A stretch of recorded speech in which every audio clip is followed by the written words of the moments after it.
On s'est dit, on va appeler ça cette année moins d'écran, un jeu d'enfant.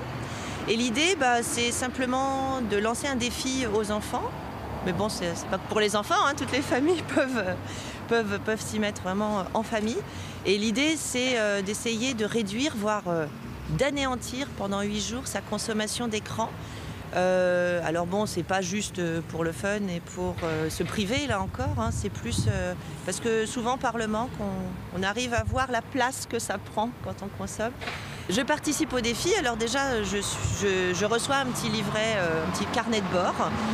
Je m'engage un petit peu solennellement à dire je vais faire tout ce qui est possible pour réduire ma consommation, et on sait que c'est pas facile. Et puis après, chaque période pendant laquelle on n'a pas regardé, donc le matin, le midi, le soir, le mercredi après-midi, le week-end, je marque des points. Ces points, on les comptabilise avec les camarades de classe et avec tous les camarades de l'école et ensuite avec les camarades des autres écoles. Et on marque ainsi un certain nombre de points. L'idée étant que c'est un match des enfants contre les écrans. Et donc plus les enfants vont marquer de points ensemble, plus ils seront forts contre les écrans. Voilà.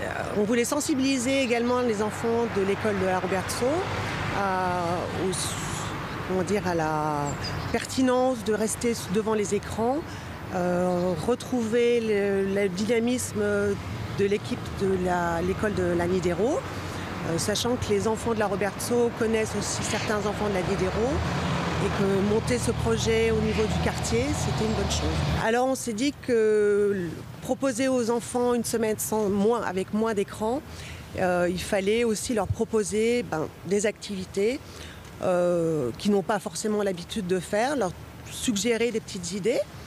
Donc nous avons rencontré une responsable de la médiathèque de la Robertso qui nous a assuré 3 ateliers le mardi, mercredi et jeudi pour un petit groupe d'enfants chaque fois.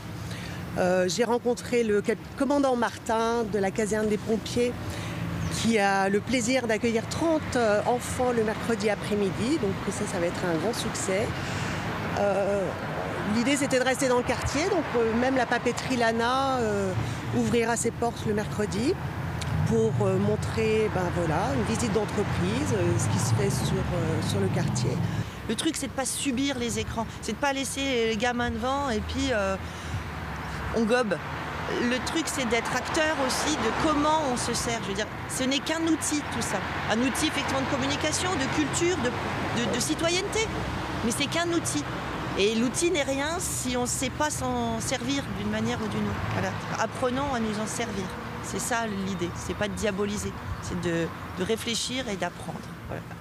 Mais alors, donc, vous voulez priver les enfants et les parents pendant une semaine du blog de la Robertso.